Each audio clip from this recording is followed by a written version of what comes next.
أعوذ بالله من الشيطان الرجيم. بسم الله الرحمن الرحيم.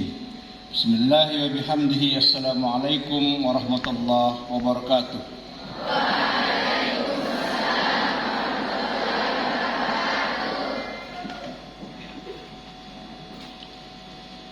Alhamdulillah Rabbil Alamin.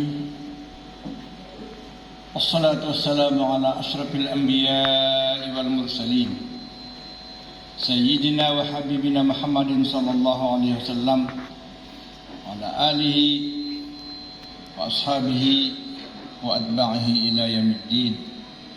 Amma ba'du. Yang saya cintai Linda Tuan Guru Haji Khairi Habibullah, yang saya cintai juga anggota Dewan Asatizah, yang saya cintai anak-anakku, para santriwati dan juga para santri yang diundang pada acara kita pagi hari ini. Alhamdulillah wa syukrulillah, bersyukur kita kepada Allah, acara yang merupakan sunnah pondok, acara yang tidak boleh tidak dilakukan karena pentingnya. Tidak boleh tidak dilakukan karena pentingnya. Apa pentingnya? Penting untuk menjadi patokan bagi guru-guru dalam melayani, memfasilitasi para santri dan santriwati dalam rangka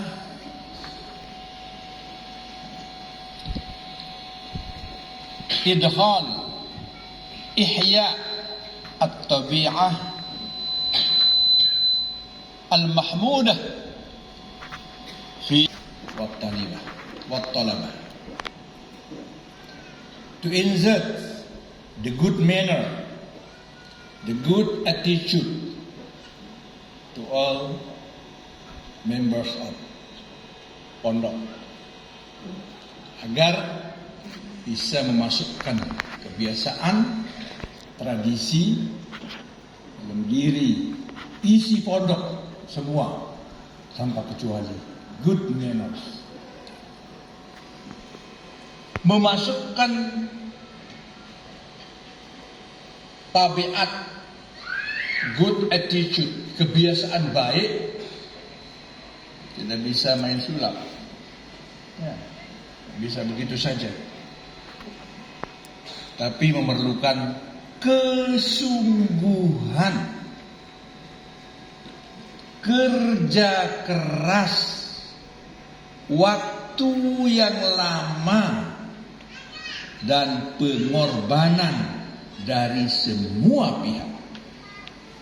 Masyarakat pondok itu artinya pengurus pondok, wali santri, guru-guru, karyawan-karyawan, dan khususnya pemilik hajat utama, yaitu para santri dan santriwati. Saya lupa tahunnya. Ada seorang wali santri dari Sumbawa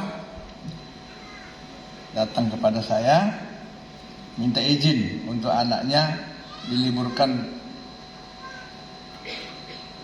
2 minggu atau 3 minggu.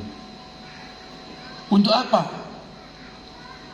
Santriwati dari Sumbawa bernama Aisyah mewakili Provinsi Nusa Tenggara Barat, utusan NTB untuk bertanding anggar di Jakarta, dan akhirnya menjadi juara.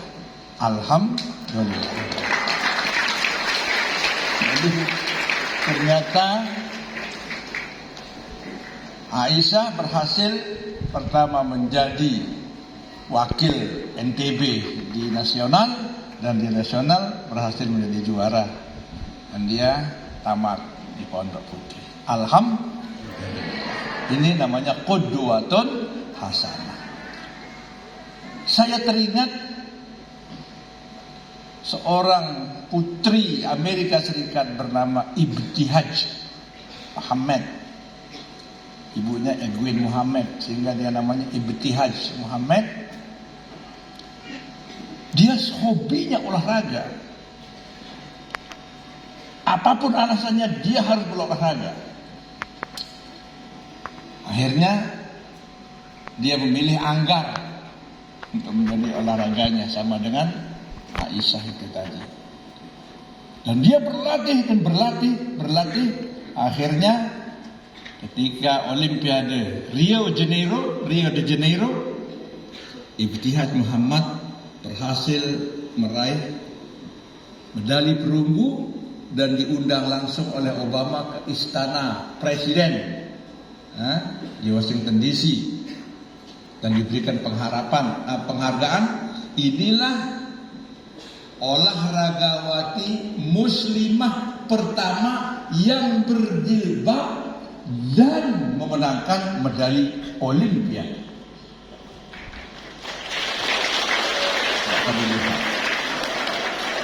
Kalau tidak karena Ibtihaj Muhammad, siapa yang akan, apa yang bisa menyebabkan istana Presiden Amerika itu respect pada umat Islam, terutama pada perempuan. Perempuan bisa memberikan andilnya untuk yu'jibuz zurra liyaghdha bihimul kuffar, membuat orang-orang non-muslim itu menghargai umat Islam, respect terhadap umat Islam, sekalipun melalui olahraga.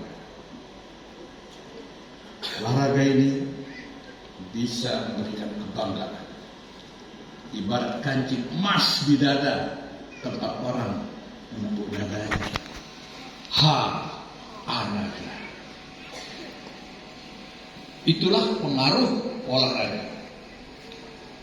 Seorang mahasiswa S2 ketika membuat tesis menyatakan, saya masuk Islam benar-benar karena pengaruh Muhammad Salah yang menjadi pemain di Liga Inggris dan 3 kali menjadi top skor, ya, dan membawa Liverpool menjadi juara champion.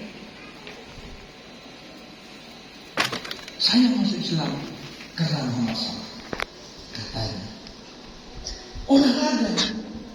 Coba kalau tidak olahraga, bagaimana mungkin? Padahal Rasulullah SAW pernah bersabda, la ayyahdiallahu bika rajulan wahidan khairun laka minad dunya wa ma fiha. Jika ada orang yang tersebab kamu bisa masuk Islam, itu lebih baik bagimu daripada dunia dan segala isinya. Melalui olahraga. Banyak lagi yang masuk Islam karena pengaruh olahragawan muslim. Apa sebab? Karena olahraga ini menanamkan jiwa patriotisme. Tapi yang paling spektakuler di dalam pengaruh olahraga kepada para olahragawan, dan kemudian olahragawan tersebut memberikan pengaruh yang luas, mendunia, bahkan dalam waktu lama, seperti yang diceritakan oleh karateka judoka Jepang, Yasuhiro Yamashita. Yasuhiro Yamashita ini adalah legenda Jepang, ya, yang memenangkan 5 kali medali emas tingkat dunia. Di antaranya adalah Olimpiade Los Angeles, yang sekarang dia sendiri yang menceritakan kisah ini. Jadi di Olimpiade Los Angeles itu, Yamashita yang bercita-cita untuk mendapatkan medali Olimpiade pertamanya untuk negaranya, berlatih dengan sungguh-sungguh, dan semua kejuaraan dunia dia sudah dapatkan kecuali Olimpiade. Dan sekarang dia masuk Olimpiade karena kesungguh-sungguhannya akhirnya dia bisa tembus ke final. Kata Yasuhiro, di final saya akan bertemu dengan judoka Mesir, ya, judoka Mesir bernama Muhammad Raswan. Muhammad Raswan beberapa tahun sebelumnya menjuarai Piala Afrika, menjuarai Piala Eropa, dan sekarang juga masuk final akan berhadapan dengan Yasuhiro Yamashita di Olimpiade Los Angeles. Cerita Yasuhiro Yamashita, ketika saya masuk ke final, kecelakaan terjadi. Kaki kiri Yamashita patah. Kaki kiri Yamashita patah, dan kalau digerakkan sangat sakit, apalagi dipakai untuk bertanding. Tapi dia berpikir semua kejuaraan sudah saya dapatkan, kecuali Olimpiade yang sekarang saya akan masuk final. Dan satu-satunya kesempatan saya mungkin akan mati setelah ini. Maka dia tidak menyerah. Saya putuskan untuk menyembunyikan patah kakinya itu dan terus bertanding menghadapi Muhammad Raswan pada waktu final. Cerita lain, Muhammad Raswan ditanya, apa ketika final itu kamu tahu kakinya Yamashita itu patah? Saya tahu. Kira-kira yang menang siapa? Kira-kira yang menang siapa? Kira-kira yang menang siapa? Kalau dalam pertandingan itu ada kemungkinan berapa? Ada 3 kemungkinan saja. Ada kemungkinan kalah, ada kemungkinan menang, ada yang kemungkinan seri. Tapi Muhammad Raswan memilih yang keempat, yaitu menang dengan tidak mengalahkan.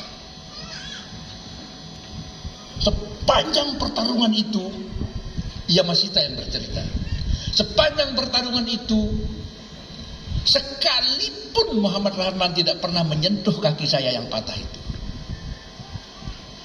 Dan di ronde terakhir, dia sengaja menjatuhkan dirinya, kemudian saya tangkap dan saya banting, saya kunci, dan saya pun menjadi pemenangnya. Kata Yasuhiro Yamashita, saya tahu dia sengaja mengalah dan tidak mau memenangkan pertarungan itu. Tapi dia mengalah untuk memenangkan hati seluruh dunia.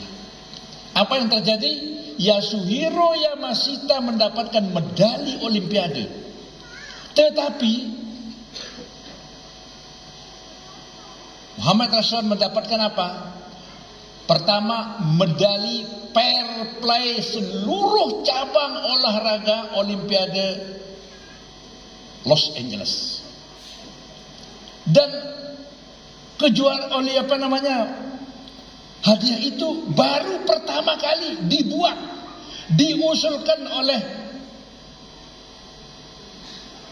Kaisar Jepang agar panitia Olimpiade membuat satu medali penghargaan, medali umum fair play, dan itu diberikan kepada Muhammad Raswan. Lalu Muhammad Raswan diundang ke Jepang dan dijadikan pelatih nasional judo di Jepang. Dia diberi kartu penduduk Jepang, penduduk kehormatan. Bahkan dia menikah dan punya 3 orang anak dengan wanita Jepang.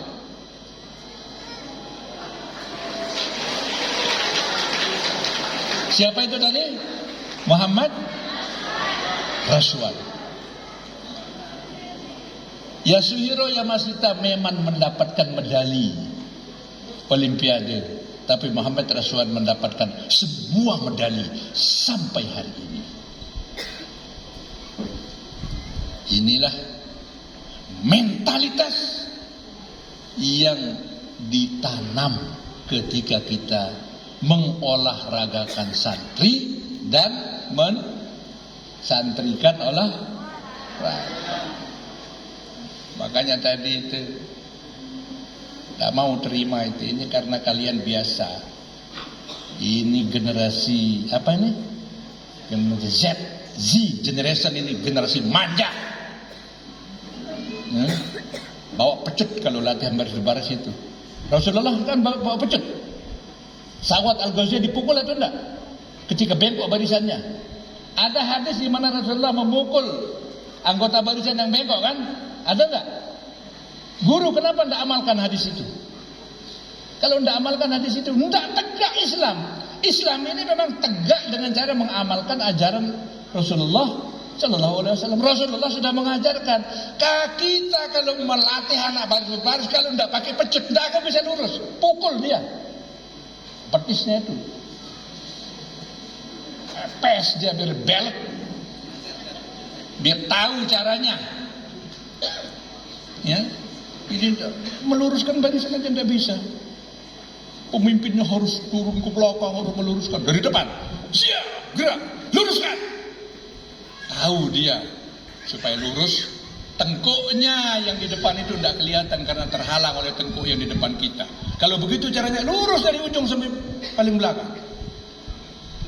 Pemimpinnya langsung jalan melurus. Ini nanya pemimpin bego. Meluruskan bukan begitu caranya. Ini sudah prakteknya, bukan latihannya. Latihannya apa katanya? Allah Subhanahu wa taala fastahaffa lahu qaumahu fa'ata'uhu innahum kanu qauman fasiqin. Innahum kanu qauman fasiqin. Sungguhnya mereka adalah kaum yang fasik. Siapa itu? Rakyat Fir'aun. Mengapa mereka dikatakan fasik? Karena mereka taat kepada Fir'aun. Mengapa mereka taat kepada Fir'aun? Karena Fir'aun menyogok mereka. Yang penting mereka taat. Dengan nyogokkan apa? Nyogokkan Fir'aun. Fastakhaffa lahum. Memudahkan mereka. Mengentengkan mereka. Memolah-molahkan. Pak Juli, terus secara langsung biar wali santri tahu. Kalau anak-anak ini dipermudah, dienteng-entengkan, mana wali santri MI, mana yang ibu-ibu, mana yang anaknya di MI, angkat tangan. Yang anaknya di MI, angkat tangan. 1, 2, cuma 3 orang. Mana lagi? Angkat tangannya yang ada anaknya di MI. Saya mau tahu berapa orang. Saya mau hitung. Mana? 1, 2, 3, 4, 5, 6. 6 orang. 6 orang.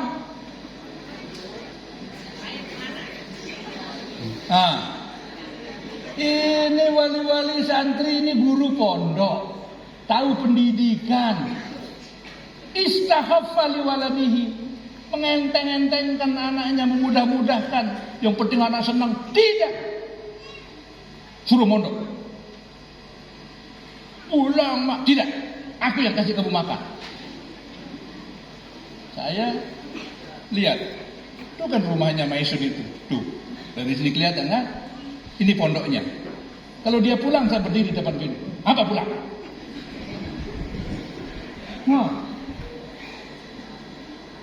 Itu jangan kalah dengan istahaffa lahu qaumuhu fa'ata'uhu innahum kanu qauman fasiqin. Kita akan jadi fasik. Anak-anak ini kalau digampang-gampangkan, oh ya sudah, latihannya lelah sudah, ya sudah istirahat, besok kita ini latihan terakhir, makanya ayo, biar salah-salah dibiarkan. Tidak. Saya tiap hari di situ. Saya dengar, saya lihat mereka latihan. Lembek-lembek latihannya. Pencak silat adalah olahraga yang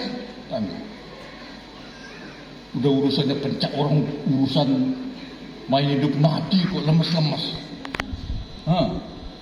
Tuh, kaumnya Fir'aun yang penting mau taat disogok sama Fir'aun. Apa sogokannya? Dimudah-mudahkan. Tidak ada disiplin, tidak ada. Kamu kalau dibikin bukan akan semakin baik, tapi akan semakin rusak. Tidak ada istilah. Jangan keras-keras. Apa tidak keras? Kalau kita keras sama mereka ketika mereka masih muda, besok masa depan akan lemah lembut kepadamu ketika kamu sudah dewasa, sudah tua. Tapi kalau sekarang kamu minta enak, besok awas ketika kamu sudah pulang, sudah selesai, dunia dan zaman ini akan kejam kepadamu karena kamu goblok, karena kamu bodoh, karena kamu lemah.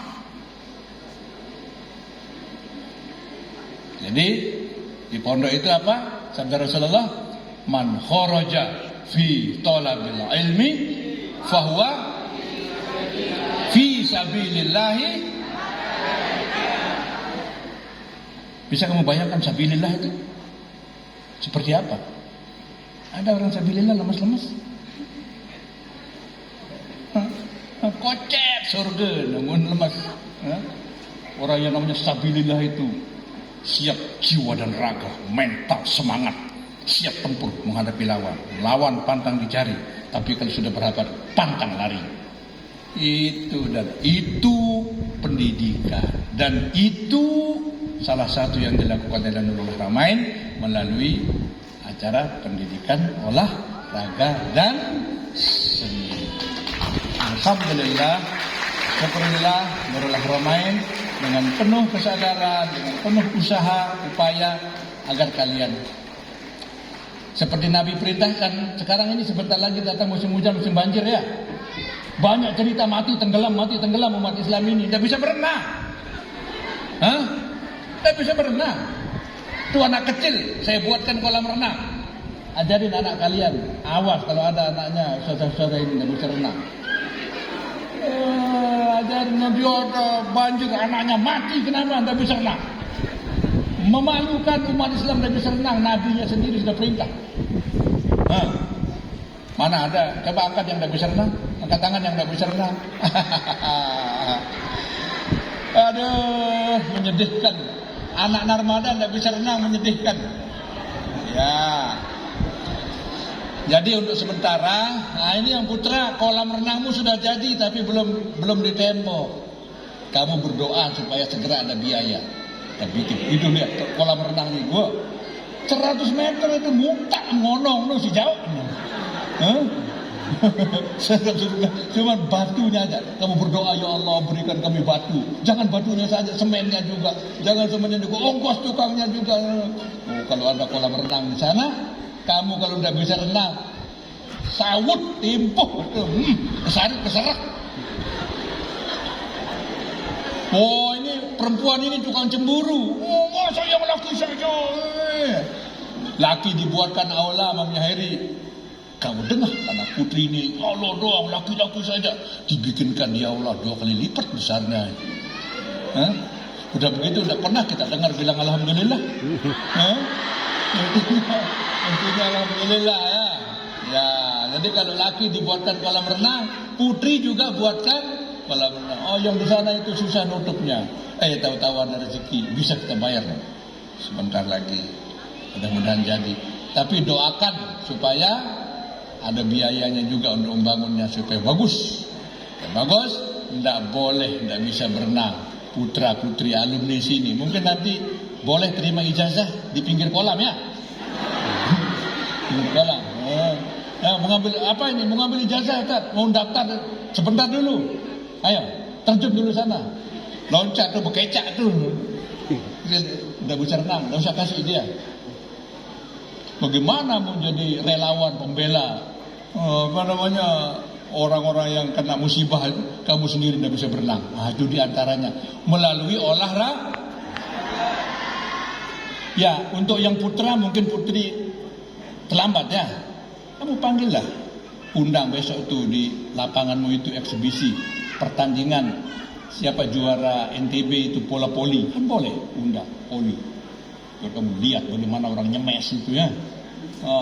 Karena kalau sepak bola semuanya dah cukup.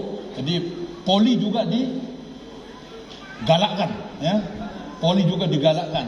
Saya kalau lihat bidak ini jatuh robek di mana-mana ini. Bidak ini mahal nih kayunya. Ya. Ini kalau dijadikan lem pimpong dapat berapa biji ini? Kamu rusak-rusak begitu saja. Kalau pakai latihan lagi, mungkin juara nasional dan seterusnya dan seterusnya. Yang penting jangan istaghfar lahu qaumuhu